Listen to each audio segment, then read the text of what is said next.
சரண் Krishna YouTube சேனலுக்கு உங்களை அன்புடன் வரவேற்கின்றேன். குலதெய்வத்தை வணங்குவதற்கு ரொம்ப ரொம்ப ரொம்ப சக்தி வாய்ந்த ஒரு நாள் இருக்கு. அதுவும் இந்த வருஷத்தின் கடைசி நாள். இந்த ஒரு நாளை தவற விடாதீர்கள்.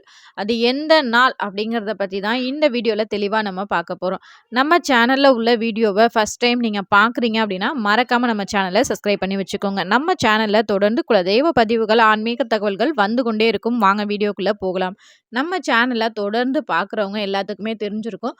குலதெய்வத்திற்கு ரொம்ப ரொம்ப உகந்த நாள் பௌர்ணமி அப்படிங்கிறது. அப்படி பார்த்தோம்னா ஒவ்வொரு மாதத்தின் பௌர்ணமியும் ஒவ்வொரு சிறப்புகள் வாய்ந்தது. சித்ரா பௌர்ணமி, சித்திரகுப்தர் பிறந்த தினம். அந்த நாளில் பல வழிபாடுகள் செய்வோம். நிறைய கோவில்களில் சித்திரை திருவிழாலாம் நடக்கும். வைகாசி பௌர்ணமி, வைகாசி விசாக நட்சத்திரத்துடன் வைகாசி விசாகம் ரொம்பவே சிறப்பாக கொண்டாடுவோம். ஆனி பௌர்ணமி கேட்டை நட்சத்திரத்தில் வரும். கேட்டை பௌர்ணமி அப்படின்னு கூட சொல்லுவாங்க. அது மட்டும் இல்லாமல் குரு வழிபாட்டிற்கு ரொம்பவே உகந்த நாள். ஆடி பௌர்ணமி ஆடி பூரமாக வரும்.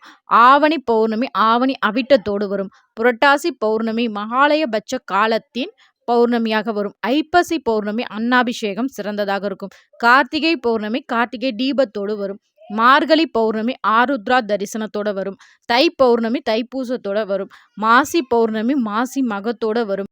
பங்குனி பௌர்ணமி பங்குனி உத்தரத்தோட வரும். இப்படி ஒவ்வொரு மாத பௌர்ணமியும் ஒவ்வொரு சிறப்புகள் நம்ம முன்னோர்கள் நமக்காக கொடுத்து வச்சுட்ருக்காங்க. பௌர்ணமிங்கிறது ஒரு சக்தி வாய்ந்த நாள்.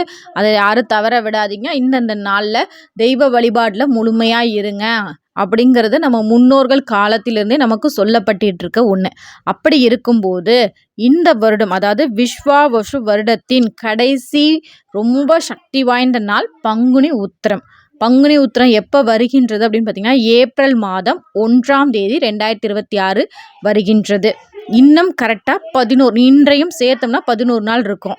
இந்த நாளில் குறித்து வச்சுக்கோங்க. இன்னும் 11 நாளில் இந்த வருஷம் ஃபுல்லாக குலதெய்வ கோவிலுக்கு தடைப்பட்டிருக்கு, போகவே முடியலன்னவங்க கூட கண்டிப்பாக இந்த பங்குனி உத்திரத்தன்று குலதெய்வ எல்லைக்கு சென்று வழிபாடு செய்யுங்க.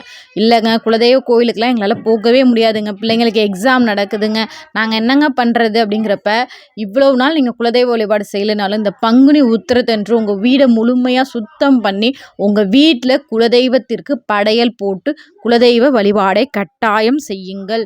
இது ரொம்ப ரொம்ப சக்தி வாய்ந்த நாள். ஒவ்வொரு பெண்களுக்கு தாய் வீட்டு குலதெய்வ கோயிலுக்கெல்லாம் போகலாமா அப்படின்னு கேட்டிங்கன்னா தாராளமாக போகலாம். உங்கள் குலதெய்வத்தை, அதாவது நீங்கள் தாய் வீட்டு குலதெய்வம் உங்களுக்கு பங்குனி உத்திரத்துக்கு நீங்கள் போகிறீங்க அப்படின்னா அதுக்கு நாளே, எப்போ நீங்கள் ஊருக்கு கிளம்புறீங்களோ அதுக்கு நாளே உங்கள் வீட்டு, அதாவது உங்கள் கணவரின் குலதெய்வத்திற்கு வீட்டிலேயே ஒரு நெய்வேத்தியம் வைத்து சாமி கும்பிட்டுட்டு அதற்கு பிறகு செல்லுங்கள். கண்டிப்பாக இது ஒரு சக்தி வாய்ந்த நாள். இந்த நாளை யாருமே தவற விடாதீங்க. நம்ம சேனலை மறக்காமல் சப்ஸ்கிரைப் பண்ணி வச்சுக்கோங்க. ஏன்னா இந்த நாளில் நம்ம வீட்டில் எப்படி குலதெய்வ வழிபாடு செய்யணும், குலதெய்வ கோவிலுக்கு போகிறீங்க அப்படின்னா அங்கே சக்தி வாய்ந்த வழிபாடை நம்ம என்னெல்லாம் செய்யலாம் அப்படிங்கிற பல பதிவுகள் நம்ம சேனலில் தொடர்ந்து வரப்போகுது. அதற்கு நம்ம சேனலை மறக்காமல் சப்ஸ்கிரைப் பண்ணி வச்சுக்கோங்க. கண்டிப்பாக இந்த வீடியோ பார்க்குற உங்களுக்கு இந்த வீடியோ பயனுள்ளதாக இருக்கும் என்ற நம்பிக்கையில் மற்றொரு வீடியோவில் சந்திக்கிறேன். உங்கள் குலதெய்வ கோவிலில் எந்த பௌர்ணமி ரொம்ப சிறப்பாக இருக்கும், எந்த பௌர்ணமியில் உங்கள் குலதெய்வ வழிபாடு நடக்கும் அப்படிங்கிறத மறக்காமல் எங்களோட கமெண்ட் செக்ஷனில் ஷேர் பண்ணிக்கோங்க. இந்த வீடியோ உங்களுக்கு பயனுள்ளதாக இருக்கும் என்ற நம்பிக்கையில் மற்றொரு வீடியோவில் சந்திக்கிறேன். இந்த வீடியோ உங்களுக்கு பிடிச்சிருந்தா லைக் பண்ணுங்கள், ஷேர் பண்ணுங்கள், மறக்காமல் சப்ஸ்கிரைப் பண்ணுங்கள். இது உங்கள் சரண் கிருஷ்ணா யூடியூப் சேனல். நன்றி, வணக்கம்.